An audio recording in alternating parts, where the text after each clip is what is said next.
greetings to all, and we are here again in the Pronunciation English Language, Pronunciation Lessons, Learn English with Judy. And of course, our topic for today is about confusing words and some common mistakes in English. Yes, but first and foremost, of course, if you're still not our subscriber, don't ever forget to hit the bell button first to subscribe. And also, please don't ever forget to follow us in our Facebook page, Pronunciation English Language. And also, please don't ever forget to share our video. And please do hit the like for this video. Anyways, to continue, of course, our topic for today is about confusing words and some common mistakes in English. Yes, actually, the English language has quite a few words that appear so similar that it's hard to tell the difference. Yes, for example, what's the difference between speak and talk, advise and advice, with a C and an S? Yes, accept and accept. So, in this topic, we will explain all these pairs and many others. So, are you ready? The number one is, of course, accept and accept. Yes, so what's the difference? Accept and accept are commonly confused words in the English language. Yes, so when do you use each one?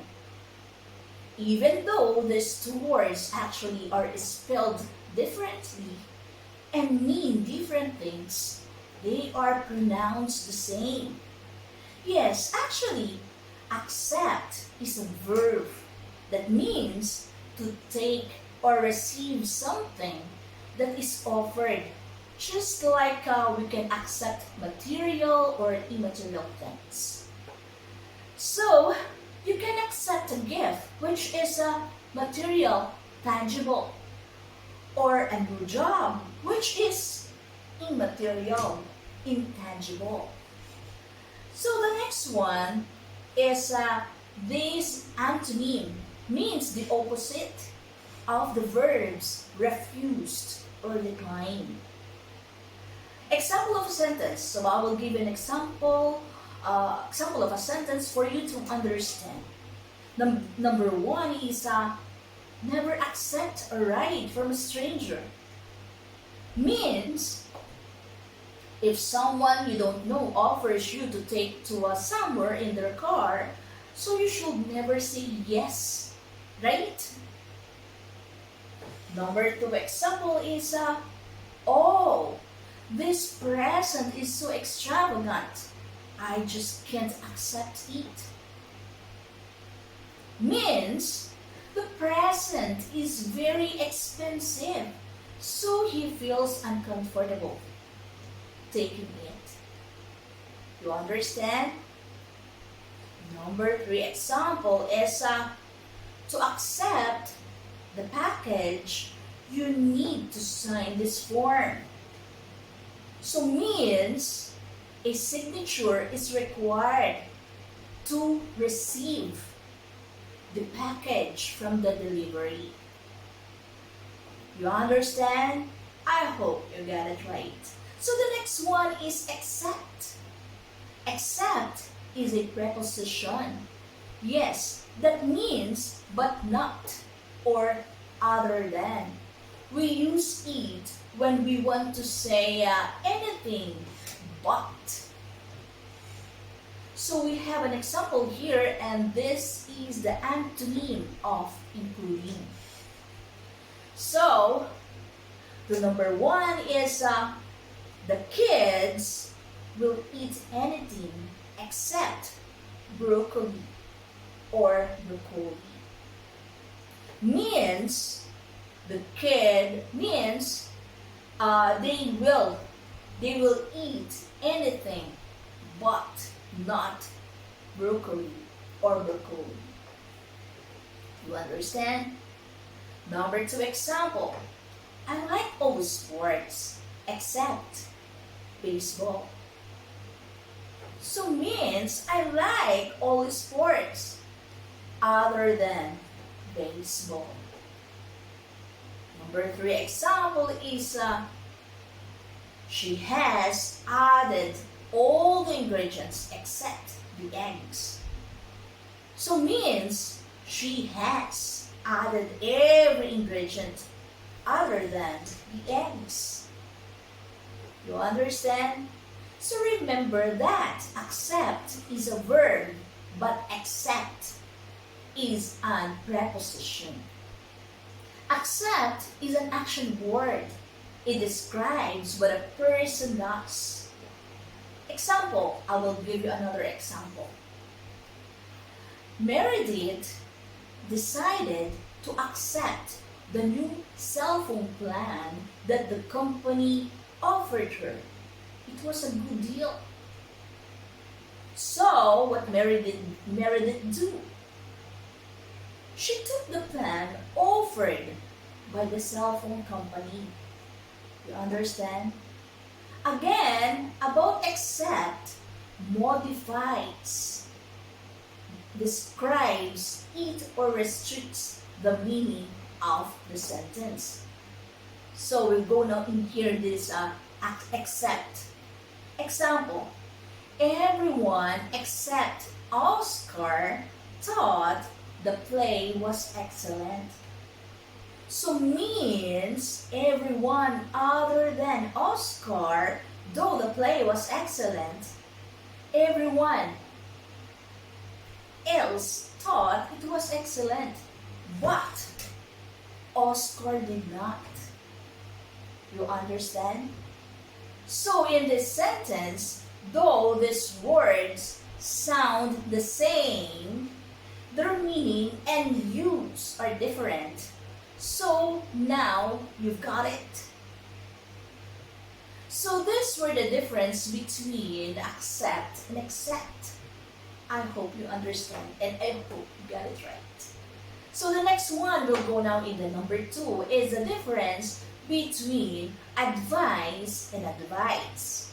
Advise with a Z, letter C, and advise with a letter S. These two words actually have a very similar spelling, but they are pronounced differently. Yes, advise with C is pronounced with an S sound at the end. Advise. Advise with S is pronounced with a Z or Z sound at the end. Z as in zebra. Advise. Advise with C is a noun. Always do remember that. Actually, it talks about something. Someone tells you to do because they think it is the best course of action. Just like when we have a problem and we don't know what to do, so we ask someone for their advice. We ask them what they think is best for us to do, right? Example, I will give you another example for this.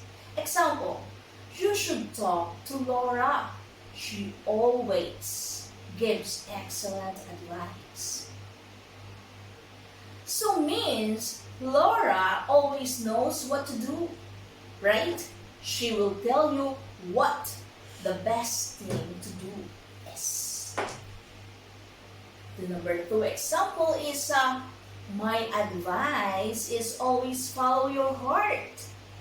Means what you think you should do is follow your heart.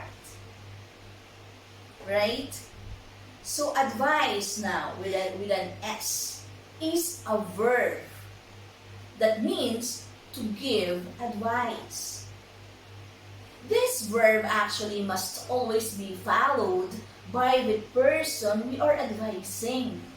So this way, it is just like the verb tell.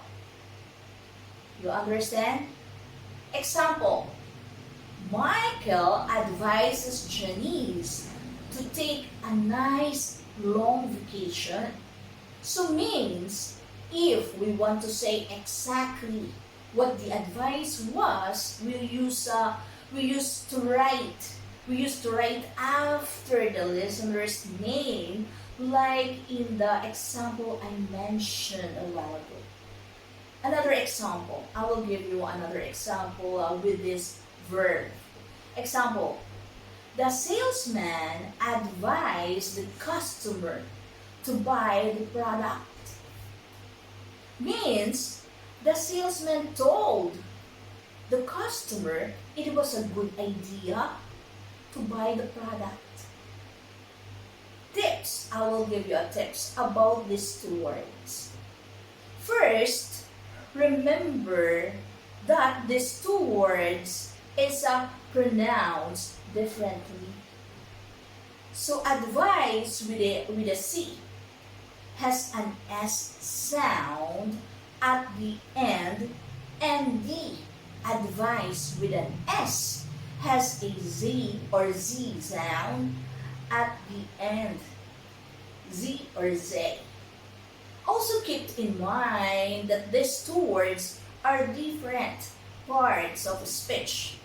Advice with a C is a noun, and advice with an S is a verb. So even though these words are similar, so their pronunciation and use actually are different. So you've got it? I hope you got it right. So we'll go now in our number 3. So are you ready in our number 3? So here's our number 3. So we'll go now in our number 3. Of course, this number 3 is speak and talk. So what's the difference? Yes. Actually, in general, both speak and talk are used to refer to the act of expressing thoughts with words. Speak and talk can be used interchangeably in sentences. For example, I need to talk to the manager here. Number 2 is you can talk freely here. No one else is listening. The next one is now it's his turn to speak or talk. So the most common structure actually with either speak or talk is the verb speak and talk, possibly followed by to, with, plus the listener, possibly followed by about plus the topic and the speaking or talking.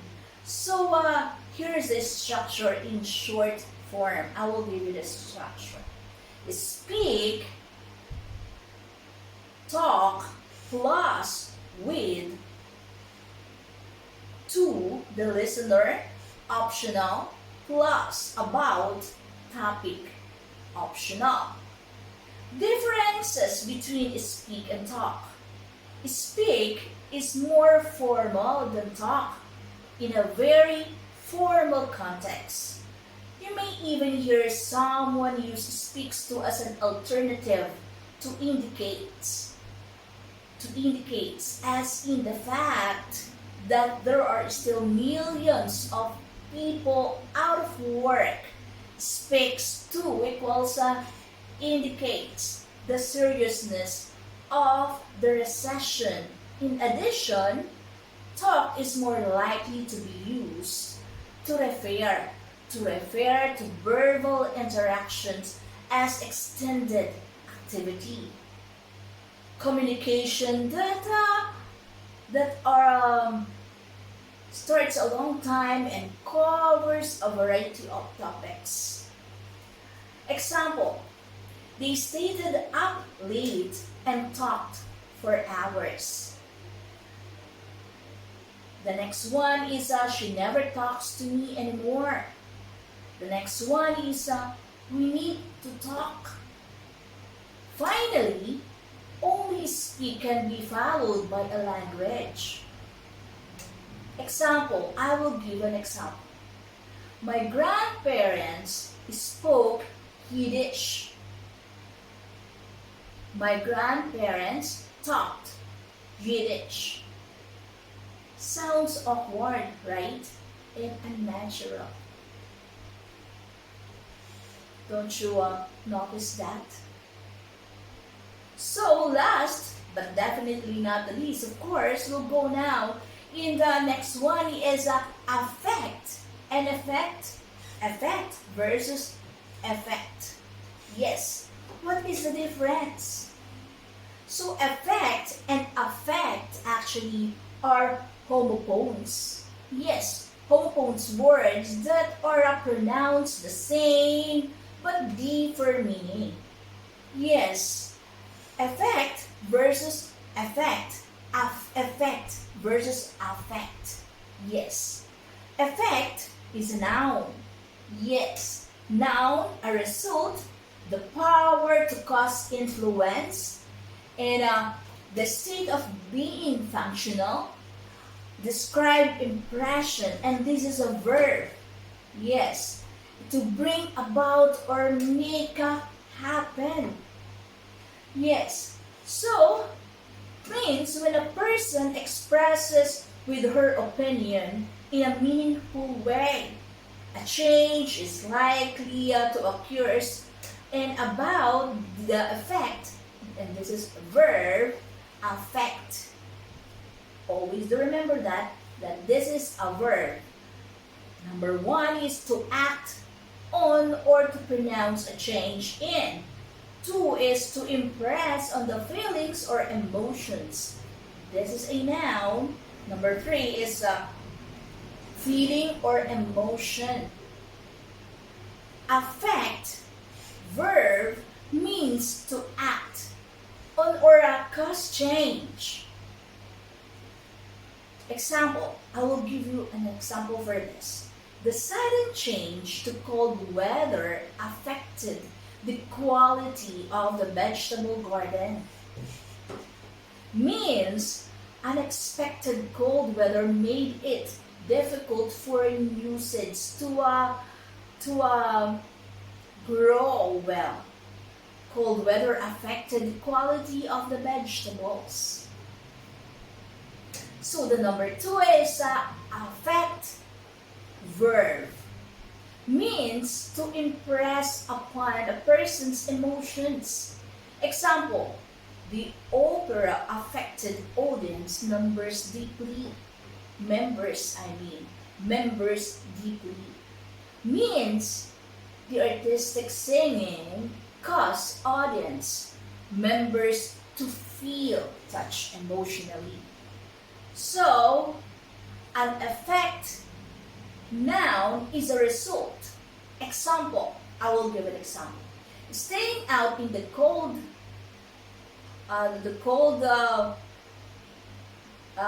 weather effect of turning the children's hands purple. Yes, so means purple hands are the result, effect of cold weather. Number two example, an effect noun is an act that influences. Example, the child's whining had no effect on its mother. So meaning the child's whining could not influence or budge the parent to change her mind, right? So the number three is an affect. This is a noun, of course, can mean the state of begin functional. Example, the school put a new rule in effect. No cell phone use during school hours. So it means no cell phone use is active school rule. So number four is effect, and this is a verb.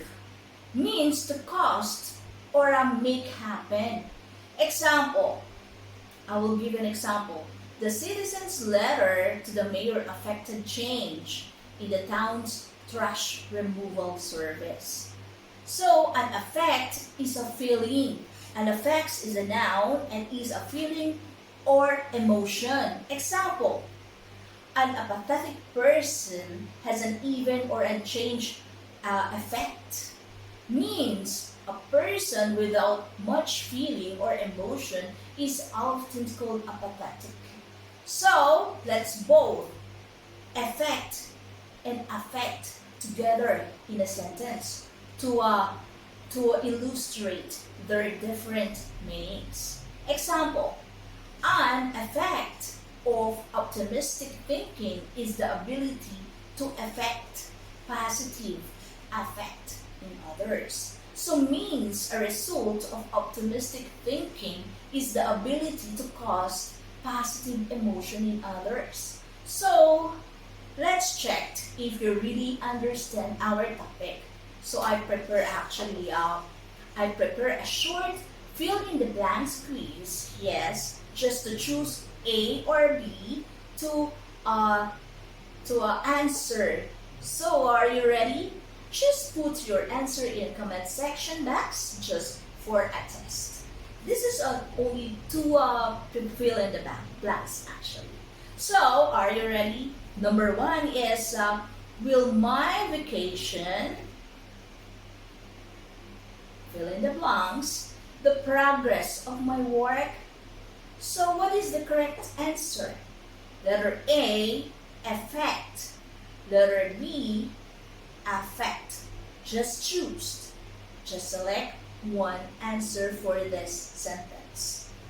Okay, the number 2 is an on, fill in the blanks, of being late is a detention. Just choose. Just choose between this. A, affect. B, effect. Which? Yes. So that's all for now. In our next video, of course, we will tell you the correct answer. Anyways, that's all for now. And if you have any question, of course, just don't ever hesitate to inbox us in our Facebook page, Pronunciation English Language, or put a comment there in our comment section box there below, of course. And of course, again, if you're still not our subscriber, don't ever forget to hit the bell button first and subscribe. And also, please don't ever forget to follow us in our Facebook page. And of course, keep safe, God bless, and of course, until the next time. Anyways, thank you so much. Have a great and a wonderful greetings to all. Bye-bye.